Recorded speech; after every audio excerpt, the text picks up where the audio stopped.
Good evening. Welcome to the No Pants presentation of Lysistrata. I am not why you're here, but I just wanted to take a minute to thank our sponsors, the Tennessee Williams Theater Company of New Orleans. This is the third No Pants production we have put on since we entered these rather unusual times, and they've been a lot of fun, and it's been really inspiring to see the Tennessee Williams Company do what they can to continue to make live theater possible in New Orleans in whatever way we can. And if you are interested in helping to make live theater possible in New Orleans, even here in these unusual times, you can check out what the Tennessee Williams Theater Company is up to. You can go to their website at twtheaternola.com. That's theater with an R-E. twtheaternola.com. You can see what projects they're working on. If you have the resources to donate, we'd really appreciate it. But other than that, I'm going to hand things off to our director, LaKesha Glover, and enjoy the show. Hello, everybody. First, I just want to say I want to thank you all for taking this time tonight to watch this show, Lysistrata. I'm very excited. I want to thank the Tennessee Williams Theater Company for asking me to do this, right? So thank you all. I am honored to have this opportunity to work with these actors.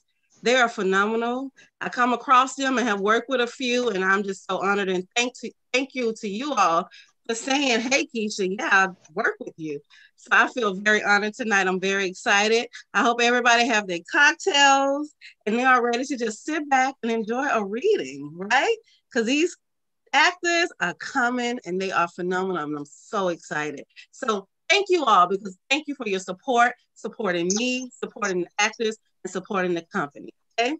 So thank you, enjoy, and see you later. Coming to a stage near you. Okay, it ain't about me. I'm sorry, it's not about me. All right, bye.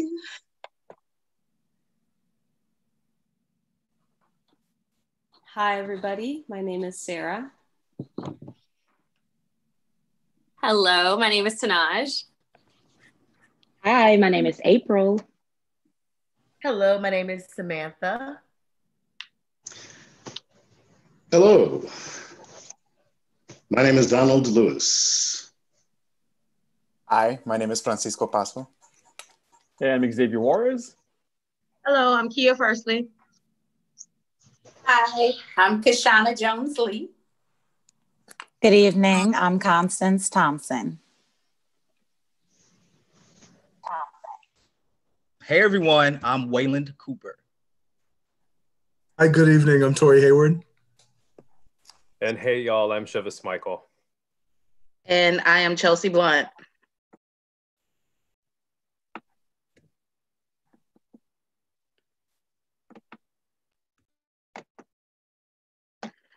In a public square at Athens, afterwards before the gates of the Acropolis, and finally within the precincts of the Citadel. Oh, if only they'd been invited to a Bacchic reveling or a feast of Pan or Aphrodite or Gentilis, why, the streets would have been impassable for the thronging tambourines. Now there's never a woman here, except my neighbor, Calonice, whom I see approaching yonder. Good day, Calonice. Good day, Lysistrata, but pray, why this dark, forbidding face, my dear? Believe me, you don't look a bit pretty with those black, lowering brows. Calonice, my dear, my heart is on fire. I blush for our sex. Men will have it we are tricky and sly. And they are quite right, upon thy word. Yet, look at you. When the women are summoned to meet for a matter of the last importance, they lie abed instead of coming. Oh, they will come, my dear, but 'tis not easy, you know, for women to leave the house. One is busy pottering about her husband. Another is getting the servant up. A third is putting her child to sleep or washing the brat or feeding it. But I tell you, the business that calls them here is far away and greatly urgent. And why do you summon us, dear Lysistrata? What is this all about? About a big affair. And is it thick, too? Yes, indeed, both big and great.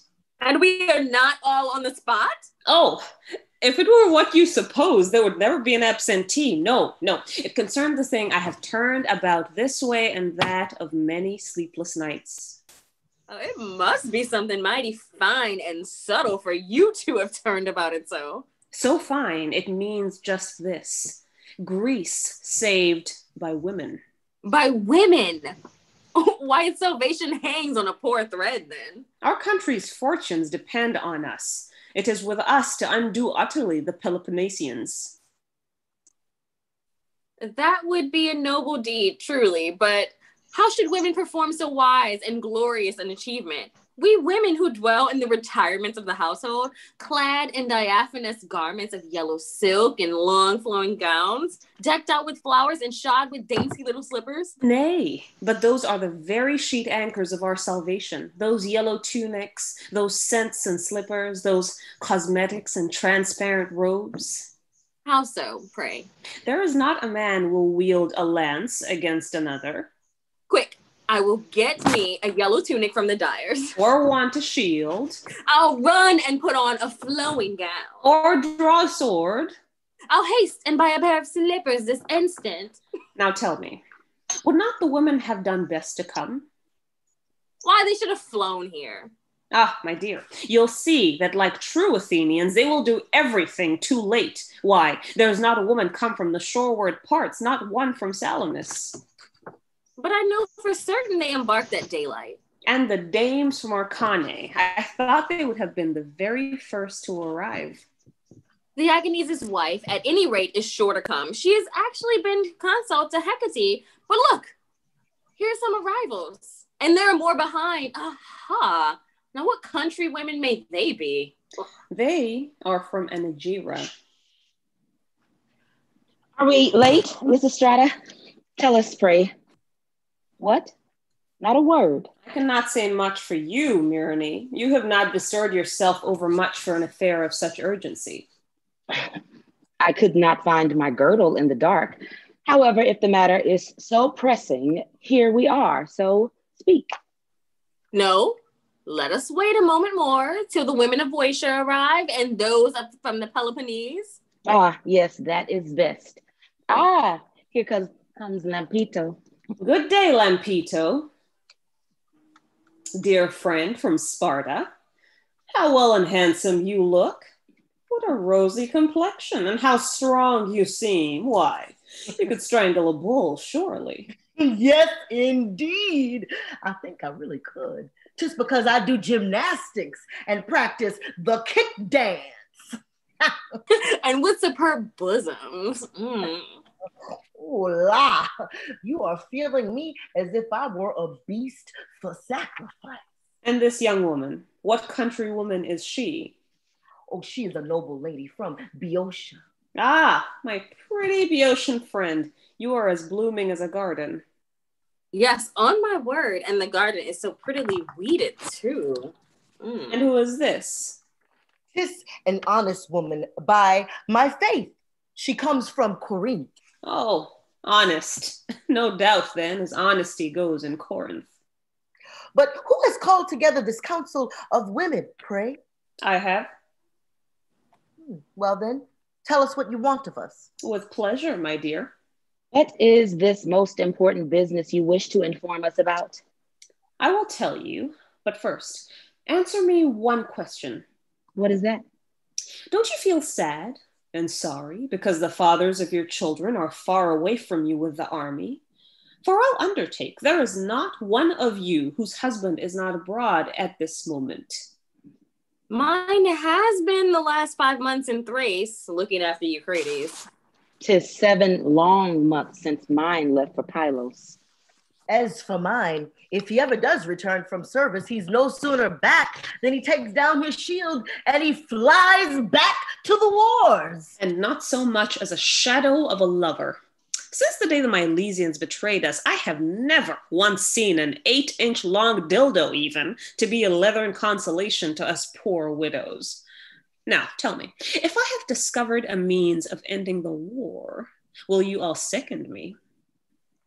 Yes, verily, by all the goddesses, I swear I will, though I have to put my gown in pawn and drink the money the same day. And so will I, though I must be split in two like a flat fish and have half myself removed. And I too, why, to secure peace, I would climb to the top of Mount Chalagus. Then I will out with it at last, my mighty secret. Oh, sister women, if we could compel our husbands to make peace, we must refrain. Refrain from what? Tell us. Tell us. But will you do it? We will. Though we should die of it. We must refrain from the male organ altogether. Nay, why do you turn your backs on me? Where are you going? So, you bite your lips and shake your heads, eh? Why these pale, sad looks? Why these tears? Come, will you do it, yes or no? Do you hesitate? No, I will not do it. Let the war go on. And you, my pretty flat fish, who declared just now they might split you in two. Anything but that. Bid me go through the fire, if you will, but to rob us of the sweetest thing in all the world, my dear. Dear Lysistrata. And you?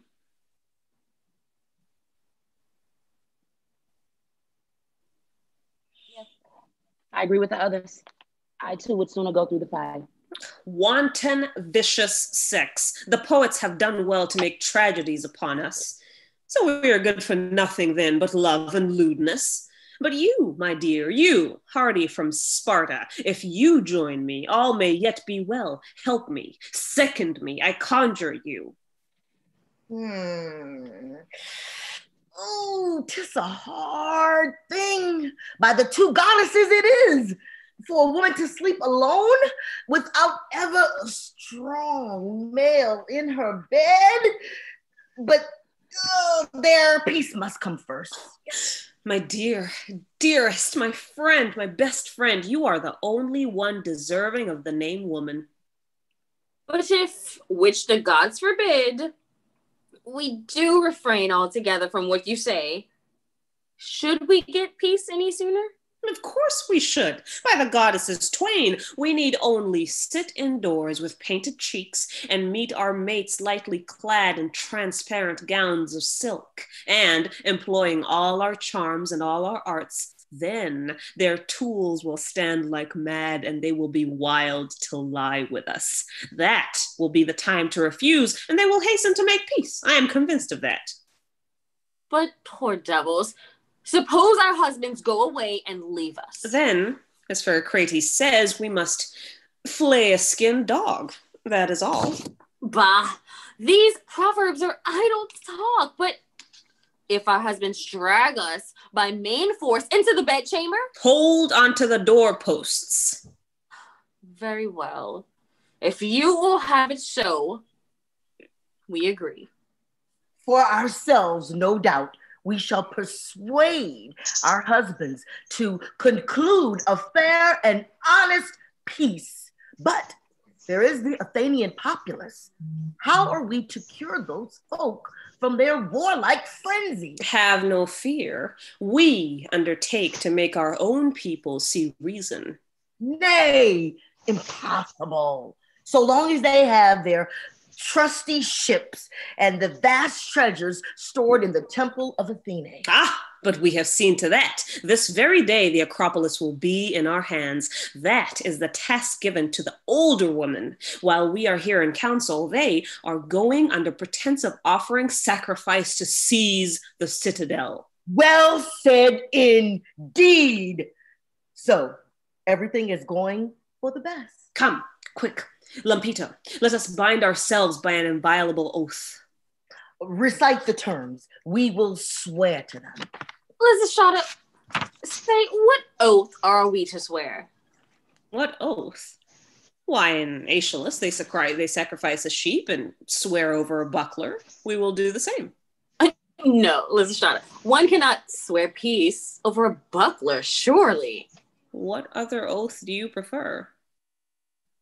Let's take a white horse and sacrifice it and swear on its entrails. But where get a white horse from? Well, what oath shall we take then? Listen to me. Let's set a great black bowl on the ground. Let's sacrifice a skin of Phasian wine into it and take the oath not to add one single drop of water. That's an oath pleases me more than I can say. Let them bring me a bowl and a skin of wine. My dears, what a noble big bowl. What a delight 'twill be to empty it. Set the bowl on the ground and lay your hands on the victim. Almighty goddess, persuasion, and thou bowl, boon comrade of joy and merriment, receive this our sacrifice and be propitious to us poor women. Oh, the fine red blood, how well it flows. What a delicious savor by the goddesses twain. Now, my dears, let me swear first, if you please. No, by the goddess of love, let us decide by that lot. Then, Lampito, and all of you, put your hands to the bowl, and do you, Calonice, repeat in the name of all the solemn terms I am going to recite.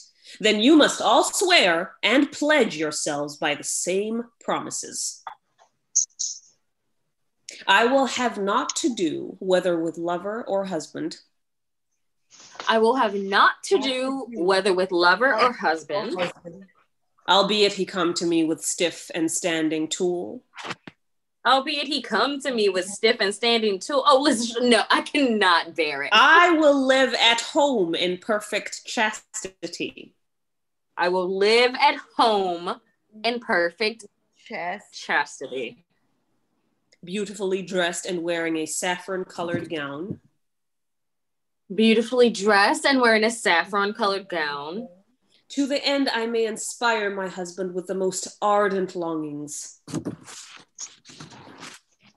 To the end I may inspire my husband with the most ardent longings. Never will I give myself voluntarily. Never will I give myself voluntarily. And if he has me by force? And if he has me by force? I will be cold as ice. I will never stir a limb. I will be cold. I will be cold as ice and never stir a limb. I will not lift my legs in the air. I will not lift my legs in the air. Nor will I crouch like carven lions on a knife handle. Nor will I crouch like carven lions on a knife handle. And if I keep my oath, may I be suffered to drink this wine. And if I keep my oath, may I be suffered to drink of this wine. But if I break it, let my bowl be filled with water. But if I break it, let my bowl be filled with water. Will ye all take this oath? Yes, yes. Then lo, now I will consume the remnant. She drinks. Enough, my dear. Let us all drink in turn to cement our friendship. Hark! What do those cries mean? Is what I was telling you. The women have just occupied the Acropolis. So now, Lampito, you return to Sparta to organize the plot while your comrades remain here as hostages. For ourselves, let us away to join the citadel, and let us push the bolts well home. But don't you think the men will march up against us? Ha! I laugh at them. Neither threats nor flames shall force our doors. They shall open only on the terms I have named. Yes, yes, by Aphrodite, let us keep up our old-time repute for obstinacy and spite.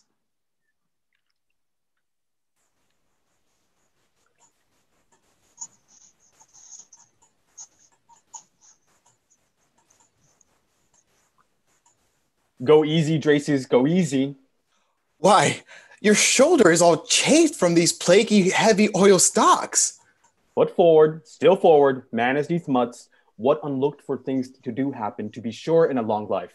And, Stramadoris, who would have ever thought it? Here we have the women who use for our misfortune to eat our bread and live in our houses, daring nowadays to lay hands on the holy image of the goddess, to seize the Acropolis and draw bars and bolts to keep any from entering.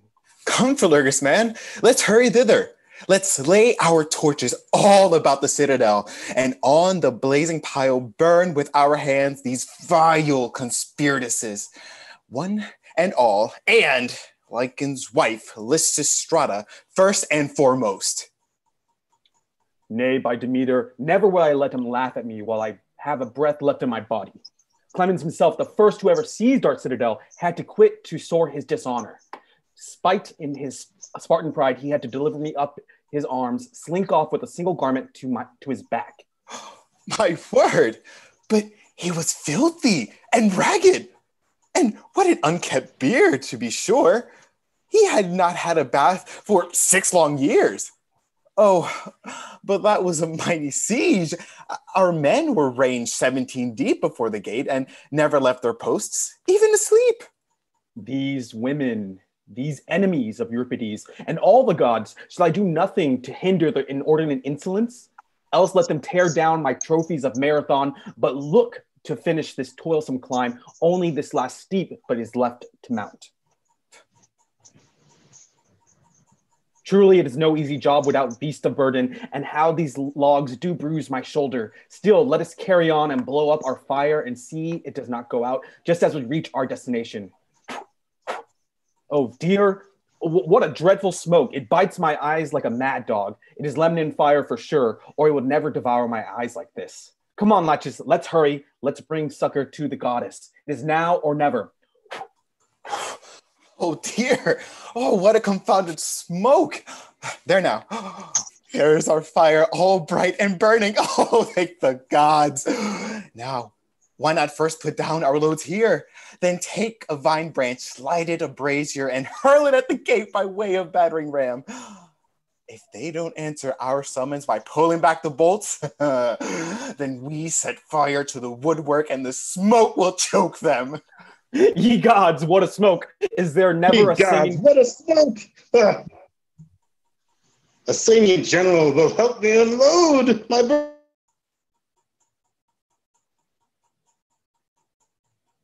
Come, Brazier, do your duty, make the embers flare, that I may kindle a brand. I want to be the first to hurl one. Aid me, heavenly victory. Let us punish for their insolent audacity to the women who have seized our citadel, and may we raise a trophy of triumph for success.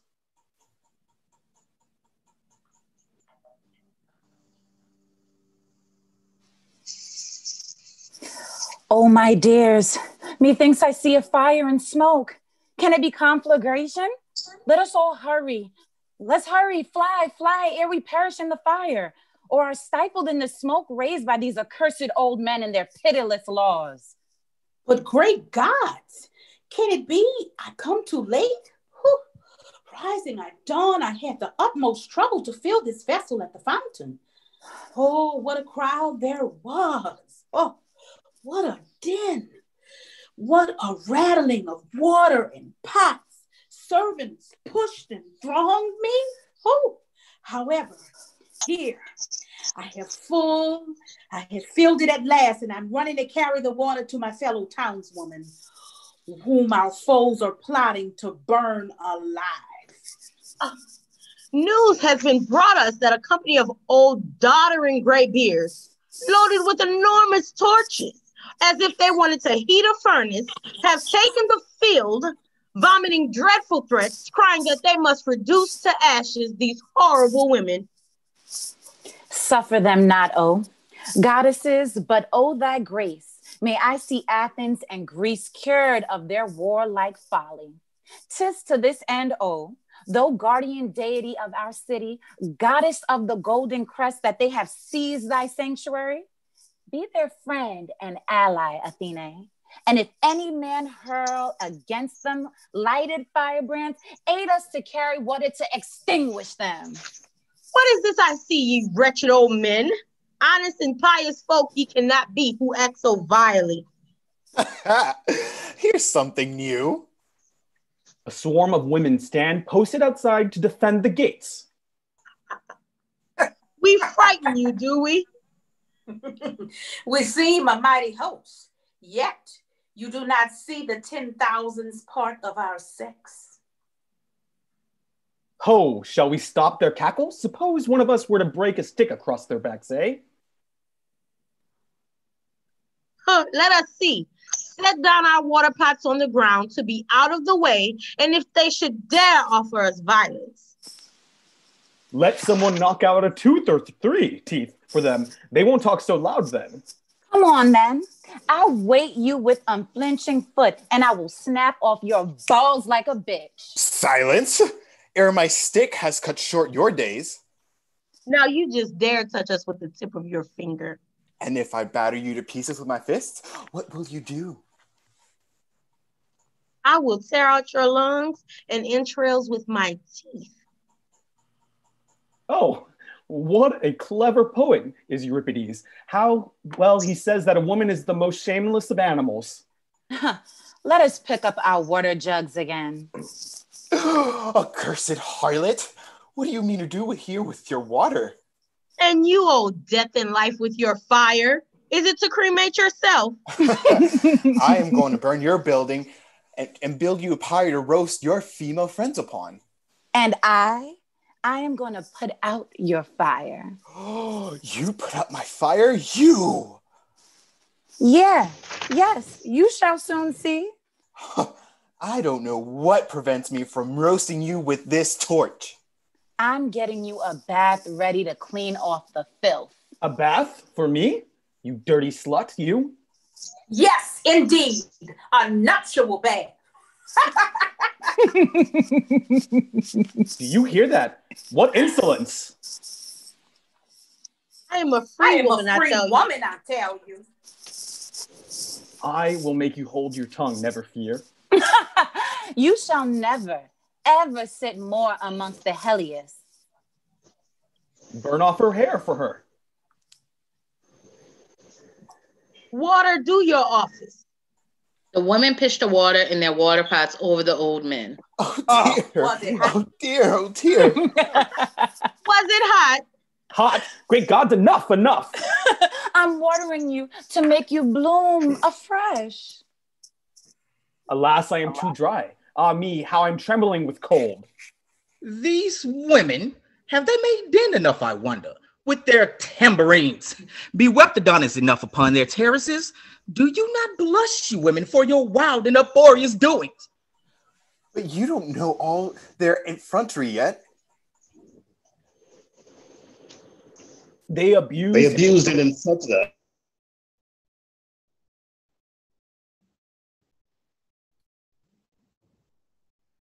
Then soused us with their water in their water pots, and have set us wringing out our clothes for all the world if we had be pissed ourselves. And this too will be done by Poseidon. We men must share the blame of their ill conduct. It is we who teach them to love riot and dissoluteness and sow the seeds of wickedness in their hearts. You see a husband go into a shop. Look, you jeweler, says he. You remember the necklace you made for my wife? Well, the other evening she was dancing. The catch came open. Now, I am bound for salamis. Will you make it convenient to go up to her tonight and fasten it secure? Another will go to the cobbler, a great strong fellow with a great long tool, and tell him, the strap of one of my wife's sandals presses a little toe, which is extremely sensitive. Come in about midday to supple the things and stretch it. Now, see the results. Take my own case. As a magistrate, I have enlisted roars. I want money to pay him and low. The women clapped to the door of my face. But why do we stand here with arms crossed? Bring me a crowbar. I chastise their insolence. Ho there, my fine fellow. Addressing one of his attendant officers.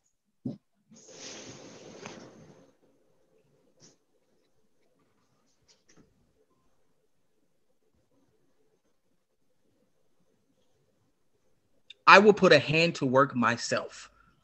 No need to force the gates. I'm coming out. Here I am. And why bolts and bars? What we want here is not bolts and bars and locks, but common sense. Really? My fine lady. Where's my officer? I want him to tie that woman's hands behind her back. By Artemis, the virgin goddess, if he touches me with the tip of his finger, officer of the public office though he be, let him look out for himself. Now, how are you afraid? Seize her, I tell you, round the body. Two of you at her and have done with it. By Pandrosis, if you lay a hand on her, I'll trample you underfoot till you spill your guts. Oh, there. Where's my other officer? Bring that minx first who speaks so prettily.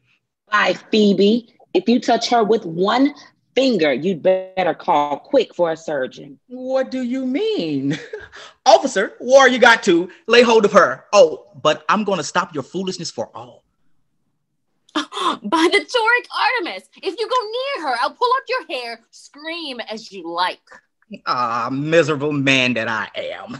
My own officers desert me. What, ho? Are we to let ourselves be bested by a mob of women? Cynthia's mine. Close your ranks and forward. By the holy goddesses, you'll have to make acquaintance with 4 companies of women ready for the fray and well armed to boot. Forward, Cynthians, and bind them. Well, forward, my gallant companions. March forth, ye vendors of grain and eggs, garlic and vegetables, keepers of taverns and bakeries. Wrench, strike, and tear. Come, a torrent of incentive and insult. Enough. Enough.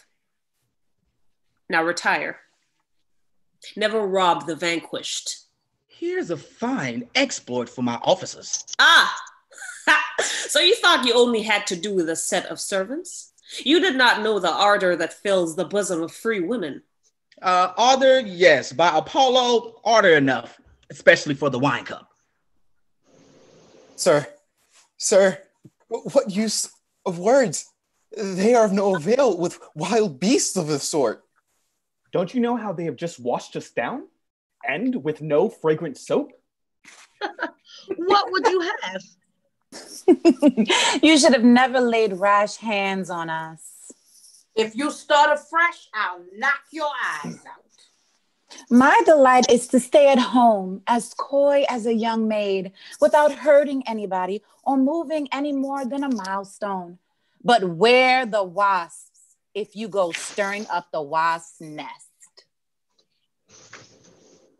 Ah, great gods, how get the better of these ferocious creatures?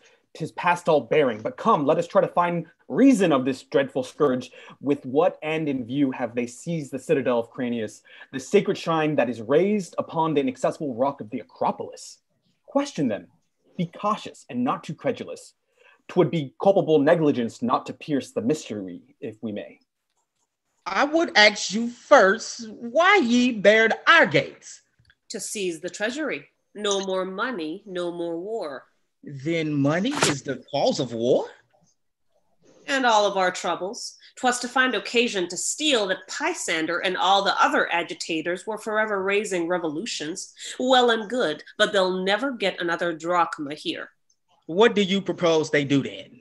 You ask me that. Why, we propose to administer the treasury ourselves. You do? What is in there to surprise you? Do we not administer the facilitation of household expenses? But that is not the same thing. How so not the same thing? It is the treasury that supplies the expenses of war. That is our first principle, no more war. What? And the safety of the city? We'll provide for that. You? Yes, just we. What a sorry business. Yes, we're going to save you, whether you will or no. The impudence of the creatures. You seem annoyed. But there, you've got to come to it. But this very height of iniquity. We're going to save you, my man. But if I don't want to be saved? Why, all the more reason.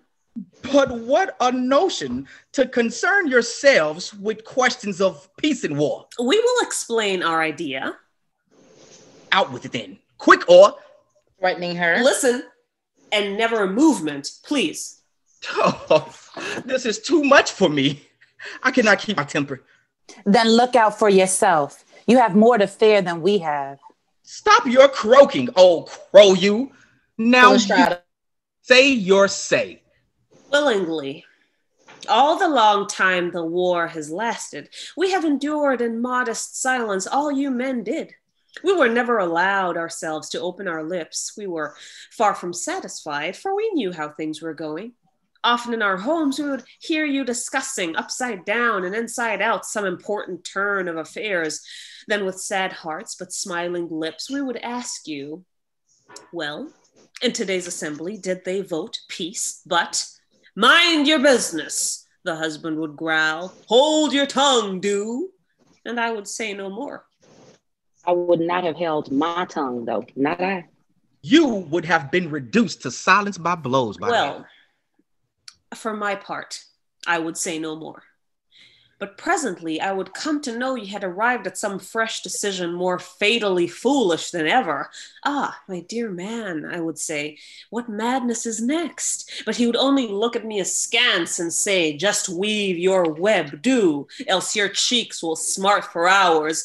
War is men's business. Bravo. Well said indeed. How now, wretched man? Not to let us contend against your follies was bad enough, but presently we heard you asking out loud in the open street, is there another man left in Athens? And no, not one, you were assured in reply. Then we made up our minds without more delay to make common cause to save Greece. Open your ears to our wise counsel and hold your tongues, and we may yet put things on a better footing. You put things indeed. Oh, this is too much. The insolence of the creatures. Silence, I say. Silence yourself. May I die 1,000 deaths, or I obey one who wears a veil. If that's all that troubles you, here, take my veil, wrap it around your head, and hold your tongue. Then take this basket, put on a girdle, card wool, munch beans. The war shall be women's business. Lay aside your water pots. We will guard them. We will help our friends and our companions. For myself, I will never weary of the dance. My knees will never grow stiff with fatigue. I will brave everything with my dear allies, on whom nature has lavished virtue, grace, boldness, cleverness, and whose wisely directed energy is going to save the state. Oh, my good gallant Lysistrata, and all my friends, be ever like a bundle of nettles. Never let your anger slacken. The winds of fortune, may they blow our way. May gentle love and the sweet Cyprian queen shower seductive charms in our bosoms and all our person, if only that we may stir so amorous a feeling among the men that they stand as firm as sticks. We shall indeed deserve the name of peacemakers among the Greeks. How will that be? Pray. To begin with, we will not see you any more running like mad fellows to the market holding lance and fist.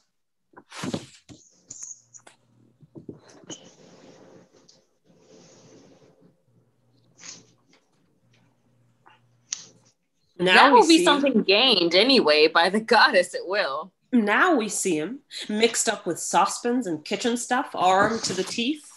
And how would you propose to restore peace and order in all the countries of Greece? 'Tis the easiest thing in the world. Come, tell us how. I am curious to know. When we are winding thread, and it is entangled, we pass the spool across through the skein. Now this way, now that way, even so to finish off the war. We shall send embassies hither and thither and everywhere to disentangle matters. And this with your yarn and your skeins and your spools? You think to appease so many bitter Immunites, you silly women. If only you had common sense, you would always do in politics the same as we do with our yarn. It is not a sin and a shame to see the carding and winding the state. These women who have had neither art nor part in the burdens of war. What? Wretched man, 'tis a far heavier burden to us than you. In the first place, we bear the sons who go off to fight far away from Athens. Enough said. I do not recall sad and sorry memories. Then, secondly, instead of enjoying the pleasures of love and making the best of our youth and beauty, we are left to languish far from our husbands, who are all with the army. But say no more of ourselves. What afflicts me is to see our girls growing old in lonely grief. Don't the men grow old too? That's not the same thing.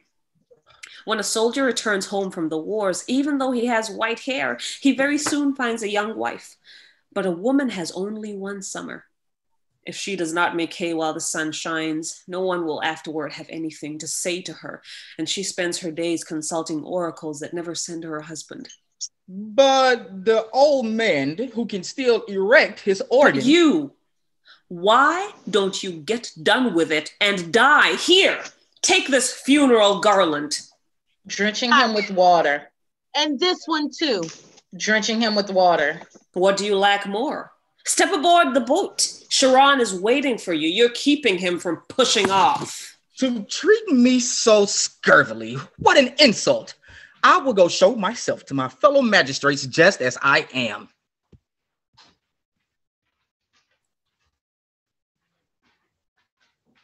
Awake, friends of freedom, let us hold ourselves ready to act. I suspect a mighty peril. I foresee another tyranny like Hippias. I'm sore afraid the Spartans assembled here have, by a strategy of war, stirred up these women, enemies of the gods, to seize upon our treasury and the funds whereby I lived.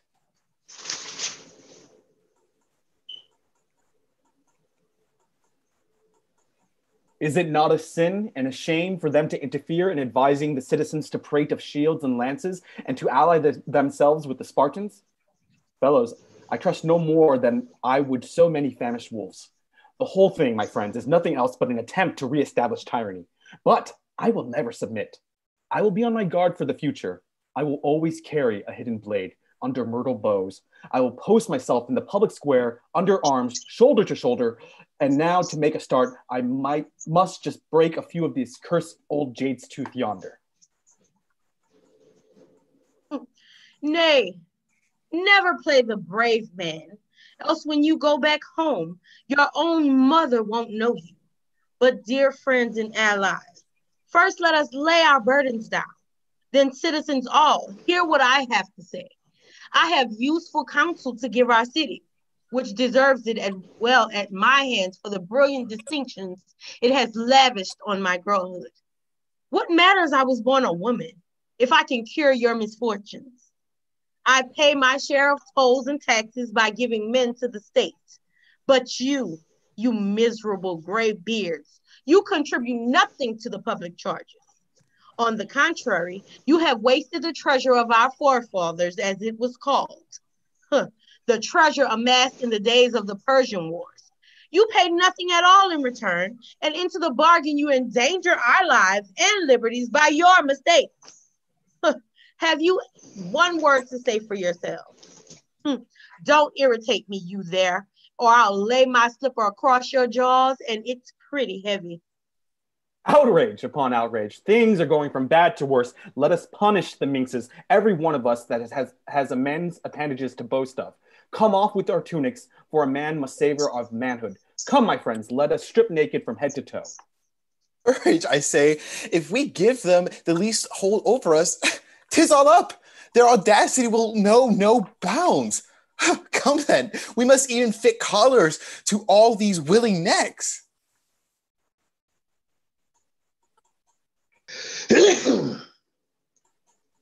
By the blessed goddess of mountains, and a very hailstorm of blows will set you yelling for help.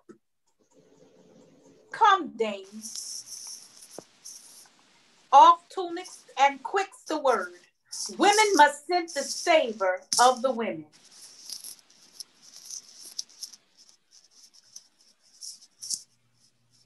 In the throes of passion, now just you dare to measure strength with me, old graybeard, and I'll warrant you'll never eat garlic or black beans more. No, not a word. My anger is at my boiling point, and I'll do with you what the beetle did with the eagle's eggs. I laugh at your threats. So long as I have on my side Lampito here and the noble Theban, my dear Ismenia. Pass decree on decree. You can do us no hurt, you wretched abhorred of all your fellows. We shall never cease to suffer the like. so someone gives you a knee trip up and breaks your neck for you.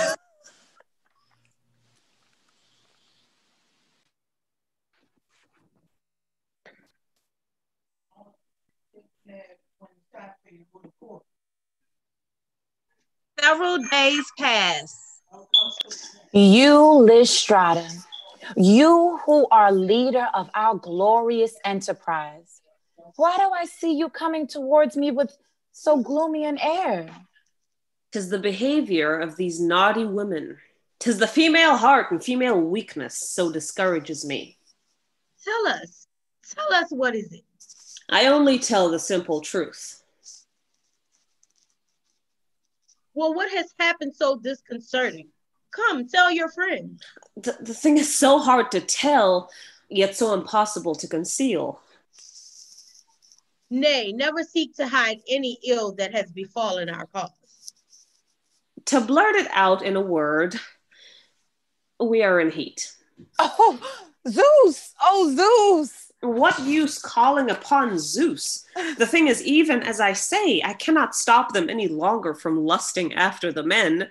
They are all for deserting. The first I caught was slipping out by the postern gate near the cave of Pan. Another was letting herself down by rope and pulley. A third was busy preparing her escape, while a fourth, perched on a bird's back, was just taking wing for Orsilochus's house when I seized her by the hair.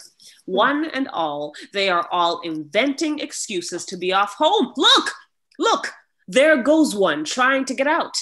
Hello there, whither away so fast? I want to go home. I have some wool in the house, which is getting eaten up by worms. Bah, you and your worms. Go back, I say. I will return immediately. I swear I will by the two goddesses. I only have to just spread it out on the bed. You shall do nothing of the kind. I say you shall not go. Must I leave my wool to spoil then? Yes, if need be. Unhappy woman that I am. Alas for my flax. I've been left it at home unstripped. So, here's another trying to escape to go home and strip her flax, forsooth. Oh, I swear by the goddess of the light, the instant I have put it in condition, I will come straight back. You shall do nothing of the kind. If once you began, others would want to follow suit. Oh, goddess divine, Athea, patroness of women in labor, stay the birth till I have reached a spot less hallowed by than Athens' mount. What mean you by these silly tales? I am going to have a child now, this minute. But you were not pregnant yesterday. Well, I am today. Oh, let me go in search of the midwife, Lysistrata. Quick! What is this fable you are telling me? Ah, what have you got there so hard? A male child. No, by Aphrodite, nothing of the sort. Why? It feels like something hollow, a pot or a kettle. Oh, you baggage, if you have not got the sacred helmet of Pallas, and you said you were with child. And so I am, by Zeus I am. Then why this helmet, pray? For fears my pain should seize me in the Acropolis. I mean to lay my eggs in this helmet, as the doves do. Excuses and pretenses, every word, the thing's as clear as daylight. Anyway, you must stay here now till the 5th day, your day of purification. I cannot sleep anymore in the Acropolis. Now I have seen the snake that guards the temples.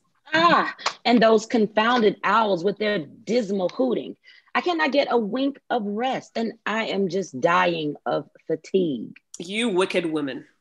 Have done with your falsehoods. You want your husbands, that's plain enough, but don't you think they want you just as badly? They are spending dreadful nights. Oh, I know that well enough, but hold out, my dears. Hold out. A little more patience and the victory will be ours.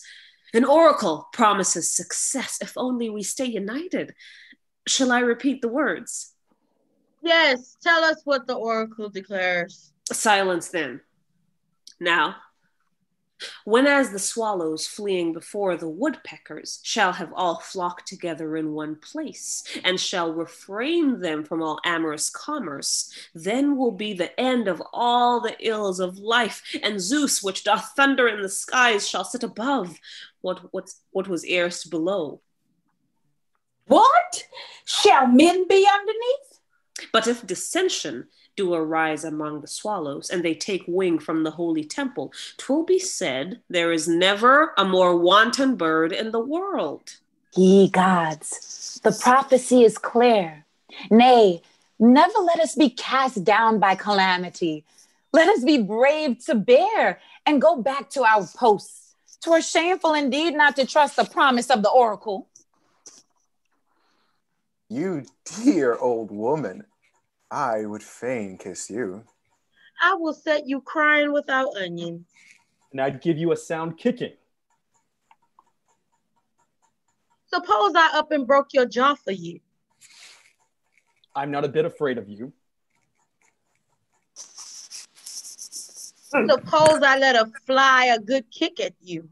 I should see your backside then. You would see that. For all my age, it is very well tended to. Ho there, come quick, come quick. Oh, what is it? Why these cries? A man. I see him approaching all afire with the flames of love. Oh, divine Cypus, Paphos, and Cythera, I pray you still be propitious to our enterprise. Where is he, this unknown foe? Yonder, beside the temple of Demeter. Yes, indeed I see him, but who is it? Look. Does any of you recognize him? I do.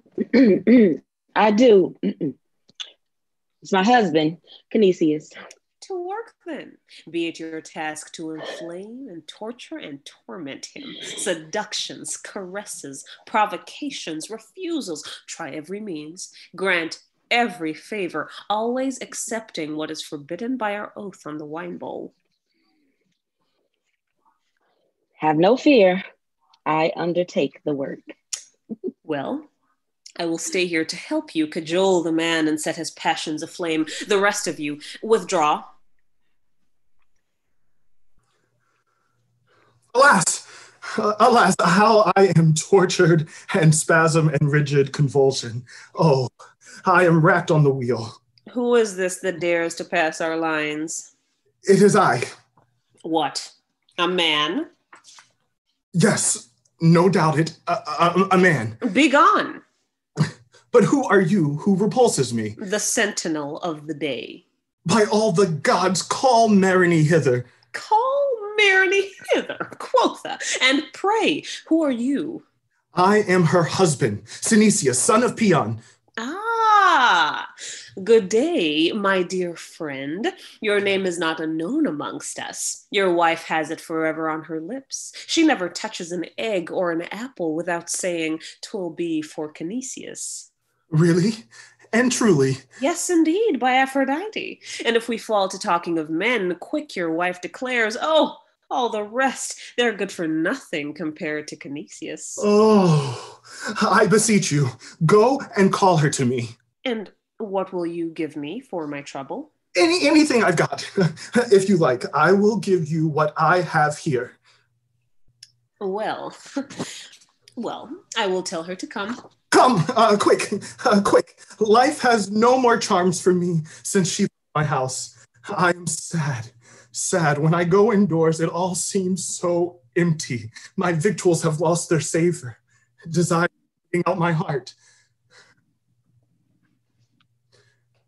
I love him. Oh, I love him, but he won't let himself be loved. No, I shall not come. Myrrhine, my little darling Myrrhine, what are you saying? Come down to me quick. No, indeed, not I. I call you Myrrhine. Myrrhine, will you not come? Why should you call me? You do not want me. Not want you? My weapon stands stiff with desire. Goodbye. Oh, Myrrhine, in our child's name, hear me. At any rate, hear the child. Little lad, call your mother. Mama, mama, There, mama. listen. Don't you pity the poor child? It's 6 days now since you've never washed and never fed the child. Poor darling. Your father takes mighty little care of you. Oh, come down, dears. Come down for the child's sake. What a thing to be a mother. Well, we must come down, I suppose. Why, how much younger and prettier she looks. Oh, and how she looks at me so lovingly. Her cruelty and scorn only redouble my passion. You are as sweet as your father is provoking. Let me kiss you, my treasure, mother's darling. Oh, what a bad thing it is to let yourself be led away by other women. Why give me such pain and suffering, and yourself into the bargain? Hands off, sir. Everything is going to wreck and ruin the house. I don't care. But your web, that's all being pecked to pieces by the cocks and hens. Don't you care for that? Precious little. And Aphrodite, whose mysteries you have not celebrated for so long. Oh, won't you come back home? No, at least not until a sound treaty puts an end to the war.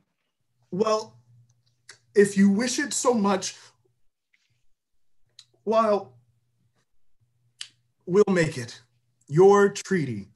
Well and good. When that's done, I will come home. Till then, I am bound by my oath.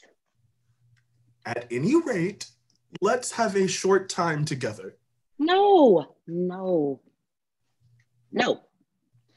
All the same, I can't say I don't love you. You love me. Then why refuse what I ask, my little girl, my sweet Myrrhine? You must be joking. What, before the child? Mains, carry the lad home. There, you see, the child is gone. There's nothing to hinder us. Let us to work. But miserable man, where? In the cave of Pan. Nothing could be better. But how shall I purify myself before going back into the citadel? Nothing easier. You can wash at the spring. But my oath? Do you want me to perjure myself? I take all responsibility. Never make yourself anxious. Well, I'll be off then and find a bed for us. Oh, 'tis not worthwhile. We can lie on the ground surely.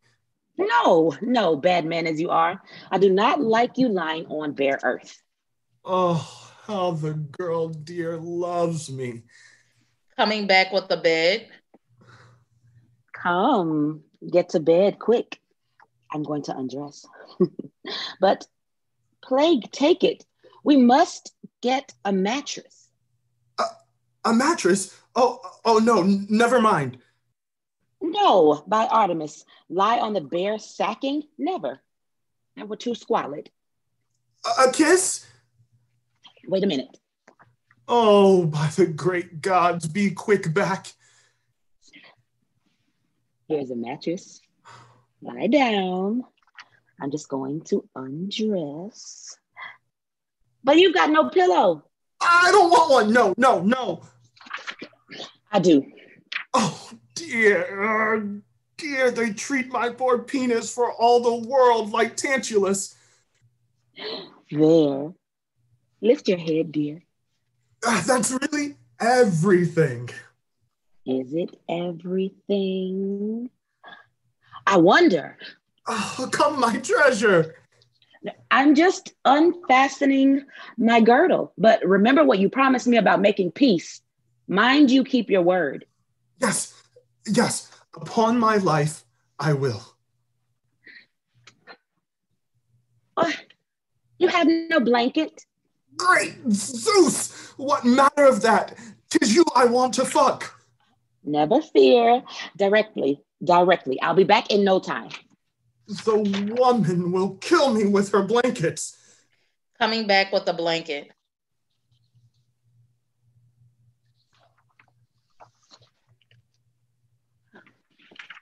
Coming back with a blanket. Now, get up for one moment. Oh, but I tell you, our friend here is up all stiff and ready. Would you like me to scent you?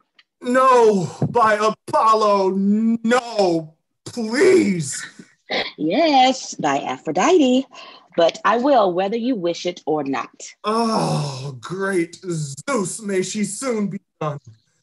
Coming back with a flask of perfume. Hold out your hand. Now rub it in.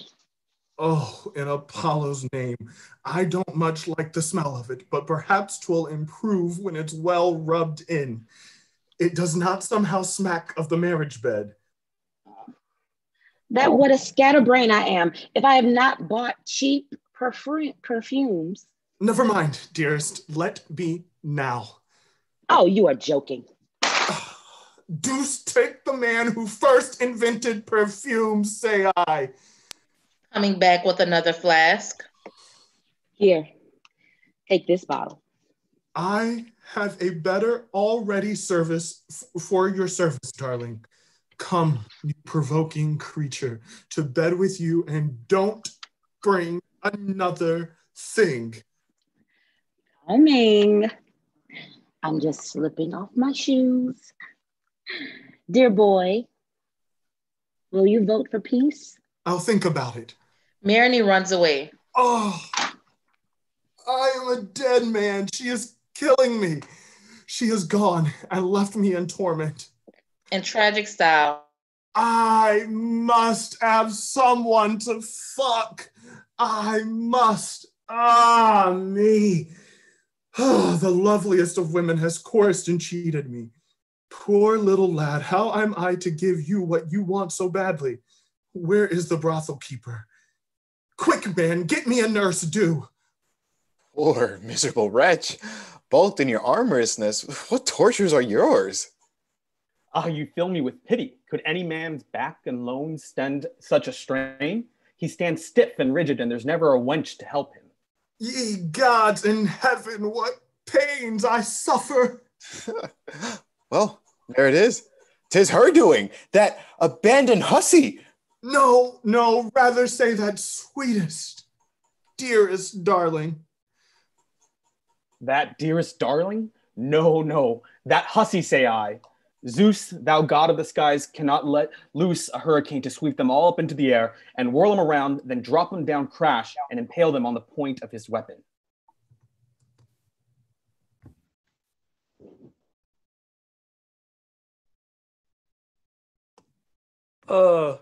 Say, where shall I find the magistrate? Are you a man or a priapus, pray? Oh, he is mighty simple. I am an envoy, of course, I swear I am, and I come from Sparta about making peace. But look, you are hiding a lance under your clothes, surely. No, nothing of the sort. Well, then why do you turn away like that and pull your cloak out from your body? Have you gotten swellings in the groin with your journey? The twin brother and the man is an old maniac. My good man. Why, I can see it standing. Oh, fie. I tell you no, but enough of this foolery. Well, what is it that you have there then? A Spartan codex. Oh, indeed. A codex, is it? Well, speak out frankly. I know all about those matters. How are things going at Sparta now? Oh, why, everything is turned upside down at Sparta. All the allies are half dead with lusting. What is the reason of it all? Is it God's pandoing? No, but Lampito's and the Spartan women's acting at her instigation. They have denied the men all access to their beds. But whatever do you do? Oh, we are at our wits' end. We walk about bent double just as if we were carrying lanterns in the wind. The Jades have sworn we shall not so much as touch them till we have agreed to conclude peace. So I see now. 'Tis a general conspiracy embracing all Greece. Go you back to Sparta and bid them send envoys with plenary powers to treat for peace. I will urge our senators myself to name Platypus from us and to persuade them. Why, I will show them this. What could be better? Pointing to his own erect I at your command. No wild beast is there, no flame or fire, more fierce and untamable than woman. The leopard is less savage and shameless. And yet you dare to make war upon me, wretch, when you might have me for your most faithful friend and ally. Never, never can my hatred cease towards women. Well, please yourself. Still, I cannot bear to leave you all naked as you are. Folks would laugh at you. Come, I'm going to put this tunic on you. So many words. You can see what a state we are in. You can see what a state we're in. We're in. Now, at any rate, you look like a man, and they wouldn't make fun of you. I mean, if you had not offended me so badly, I would take out that nasty insect you have in your eye for you. So that was annoying me so. Look, just remove the insect and show it to me. By Zeus, it has been hurting my eye this ever so long. Well, I agree, though. Your manners are not over and above pleasant. Oh, what a huge, great gnat. Just look. It's from Triceratops for sure. 1,000 thanks. The creature was digging a regular well in my eye. Now it's gone. My tears flow freely. Oh, I will wipe them for you. You bad, naughty man that you are. Now just one kiss. No, a kiss? Certainly not. Just one, whether you like it or not. Oh, those confounded women. How they do cajole, how true the saying, 'tis impossible to live with baggage and possible to live without them. Come, let us agree for the future not to regard each other anymore as enemies. And here come the envoys from Sparta with their long flowing beards. Why would you think they wore a cage between their thighs? Hail to Enter you. the Sparta envoys.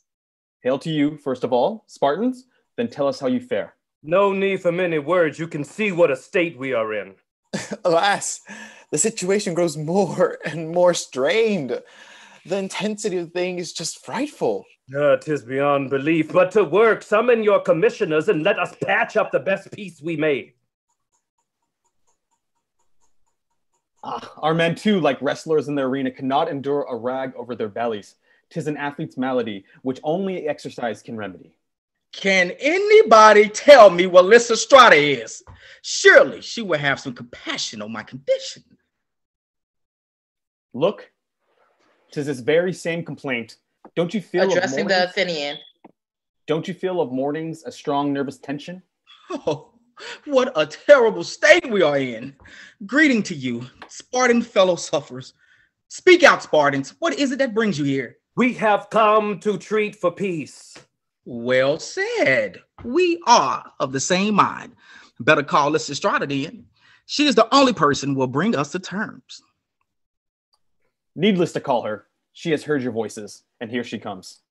Hail, boldest and bravest of womankind. The time has come to show yourself in turn uncompromising and conciliatory, exacting and yielding, haughty and condescending. Call up all your skill and artfulness. Lo, the foremost men in Hellas, seduced by your fascinations, are agreed to entrust you with the task of ending their cause.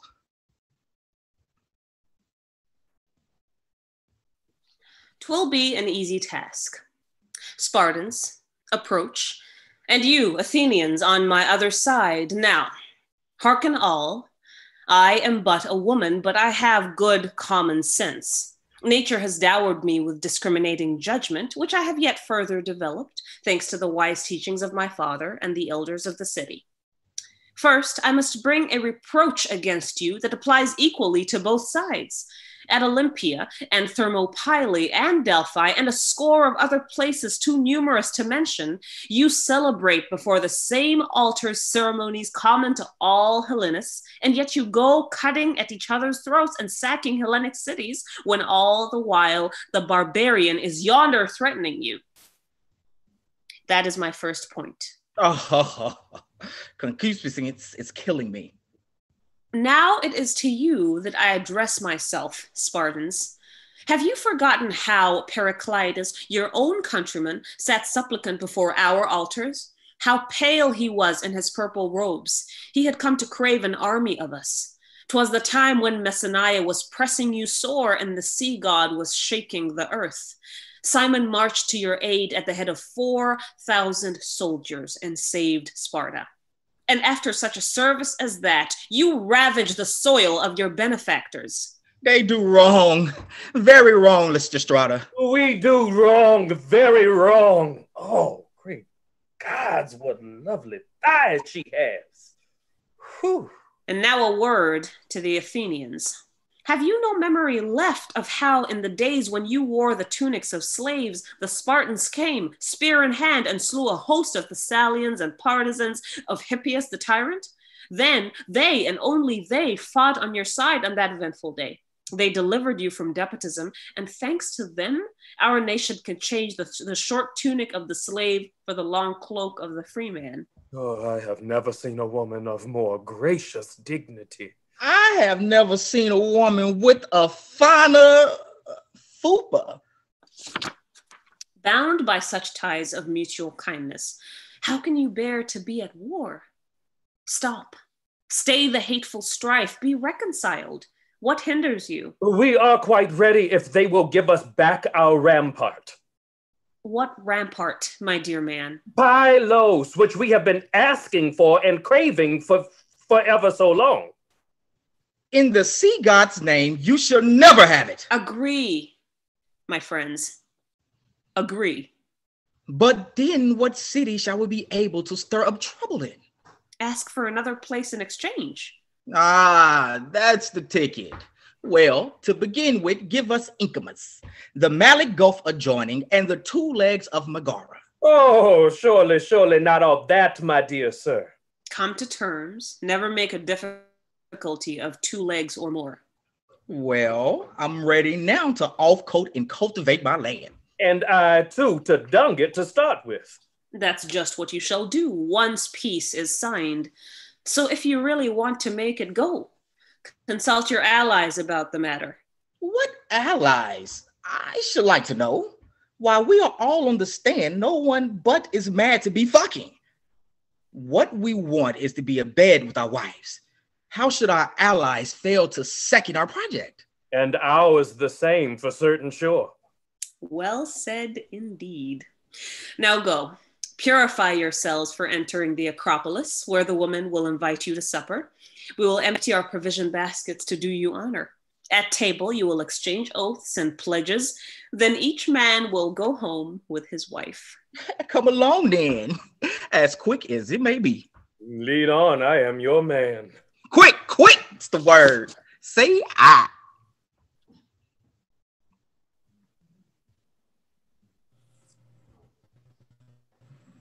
Embroidered stuffs and dainty tunics and flowing gowns and golden ornaments, everything I have, I offer them to you with all my heart.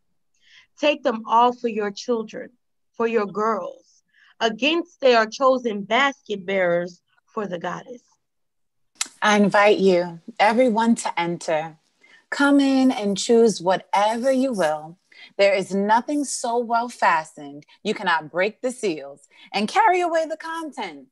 Look about you everywhere. You won't find a blessed thing unless you have sharper eyes than mine. And if any of you lacks corn to feed his young and your numerous family, why, I have a few grains of wheat at home. Let him take what I have to give. Such a merry banquet I've never seen before. The Spartans were simply charming. After the drink is in, while we are all wise men, all. It's only natural to be sure for sober, we're all fools.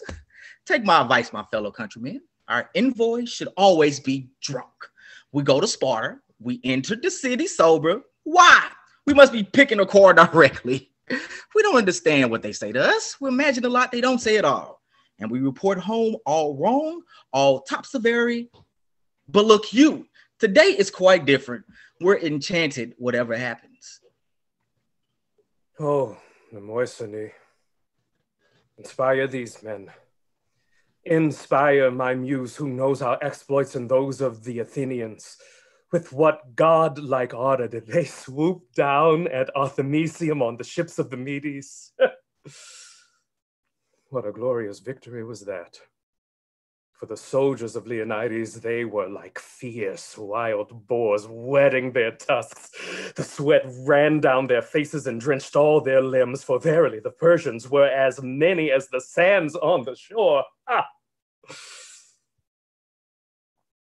Artemis, huntress queen, whose arrows pierce the denizens of the woods, virgin goddess, be thou favorable to the peace we here conclude. Through thee may our hearts be long united. May this treaty draw close forever the bonds of a happy friendship. No more wiles or stratagems.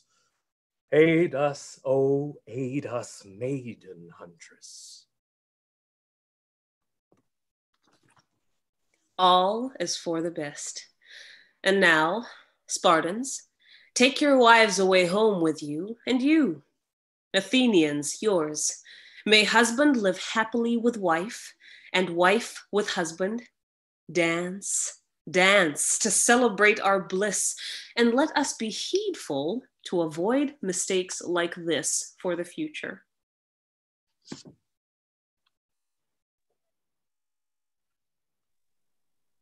End.